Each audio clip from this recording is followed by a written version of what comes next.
అట్లాగే మా కులదేవులైనటువంటి నాగేంద్ర స్వామి గారికి, గురుమల వలయ గురువు గారికి మా యొక్క హృదయపూర్వక నమస్కారాలు చేస్తున్నాను.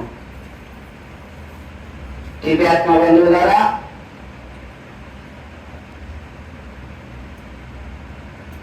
మరి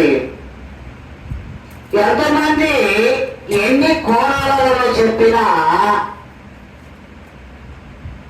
పంచదార చిలకలో రుచి కోరుకున్న రుచే ఉంటది.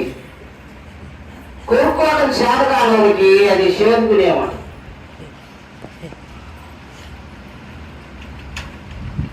ఎందుకనంటే ఒక తాగేవాడికి అది అలవాటైతే అది విషం కూడా అమృతంగా మారుతుంది. వినేవాళ్ళైతే దానిని వినియోగించుకోగలుగుతారు. అందుకని మరి ఆ యొక్క నిర్వికార పరబ్రహ్మతత్వాన్ని ఎవరైతే హృదయంలో తలుస్తారో, మరి తలవగలుగుతారో వాళ్ళకన్నా ఈ లోకంలో భాగ్యవంతులు ఎవ్వరు లేరు అని సాగారు పెద్దలు. మరి ఎందుకనంటే మరి శరీరం స్వరూపం కదా ఒకలాత్రం చారు చిత్రం ధనమేరు తుల్యం పూర్వక పద్మ మనసేనాగ్నం తదాఖ్యం తదాఖ్యం.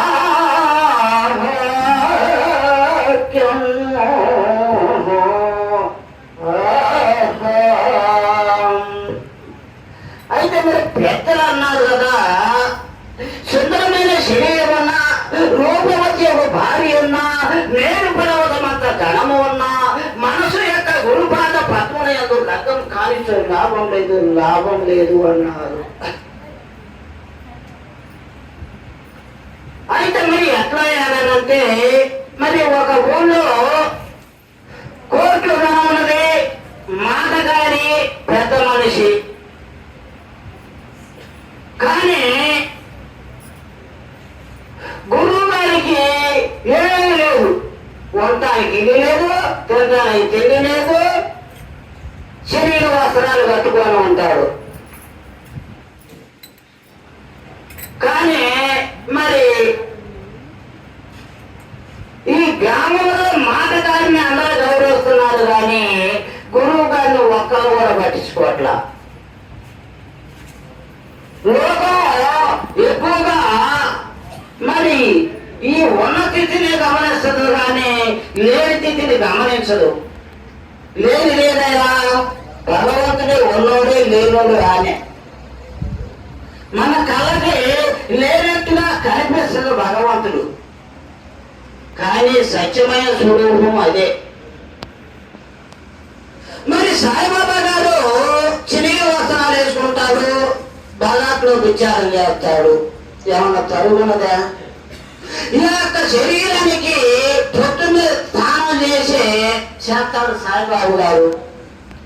ఈ యొక్క శరీరానికి జ్వరం వస్తే సముద్రం కాడికి పోయి స్నానం చేద్దామన్నానంటే శరీరం అది కాలేదట. ఇదంతా కాదని చెప్పి ఆ యొక్క కర్రని ఒట్టి మీద గుచ్చి కర్ర కనిపించాడు జ్వరాన్ని. ఎప్పుడైనా స్నానం చేసేసాడు ఆయన చిత్తది. కానీ మరి గుంటూరు మస్తానే గారు అన్నారు, ఆయనకు ఒక కోరిక ఉన్నది. ఇంటప్పుడు చెప్పిపోయాడు, అమ్మ నేను బజారికి బెచ్చేసిన పోయేస్తానురా, నాకంత కోడి చూస్తున్నాడురా అని చెప్పిండా. ఇంటమ్మటమ్మ కావాలి, ఇదే వాస నాకు బాగా కుదిరిందని చెప్పి గురువు గారు బజారికి పోయించాక కోడిని బాగా శుభ్రంగా కోసి సెట్లో పెట్టి ఈగ దెబ్బ మీద వేసి. అయితే ఇక మసానే గారు విచారణ చేసుకుని ఇంటికి వచ్చిండు. మళ్ళా అమ్మ నా కోడి ఏదిరా అని చెబితే ఆ ఏమో స్వామి నేను దోలే స్వామి అన్నదేమ.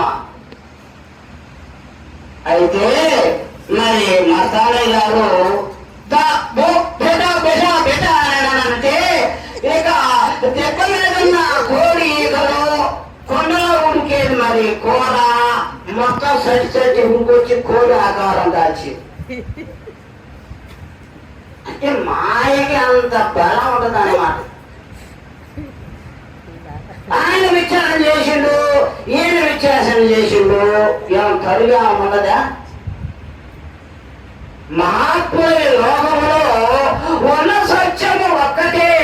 ఆ సత్యాన్ని ఎవరైతే గ్రహించగలుగుతారో వాళ్ళకి దైవానుగ్రహం ఖచ్చితంగా కలుగుతుంది.